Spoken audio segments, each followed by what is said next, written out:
spirulīna, kas attiecīgi ir aļģe, tiek izmantota, ieteikta, lai mazinātu nogurumus, lai uzlabotu vielmaiņu. To bieži vien izmanto arī papildus terapiju smago metālu detoksikācijai. Tāpat arī kā papildus terapiju un uzturvielu cilvēkiem, kas varbūt spirulīnā esošos vitamīnus un minerālu vielas nesaņem ar uzturu. Spirulīnas sastāvā ir B grupas vitamīni, C vitamīns, A vitamīns, E vitamīns, arī dažādas aminoskābes. Kā pat saka, principā visas cilvēka organismam vajadzīgās neaizvietojamās aminoskābes. Un arī gana daudz dzelzs. Tāpēc spirulīnu izmanto kam? Viņu izmanto vilmaiņas uzlabošanai, viņu izmanto anēmijas profilaksei un arī kā papildus terapija anēmijas jeb mazasinības ārstēšanā.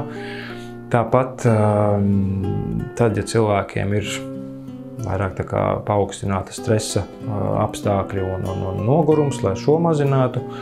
Reizēm iesaka arī alerģisku problēmu ārstēšanā, kas vairāk tieši būtu alerģiska sinusīti.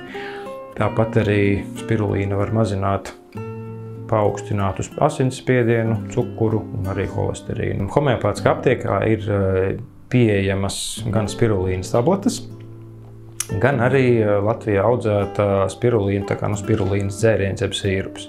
Spirulīnas lietošanas biežums un devas var atšķirties, tāpēc, manuprāt, labāk šo visu pārrunāt ir vai nu aptiekā ar farmaceitu vai arī ar saviem ārstējošiem ārstiem.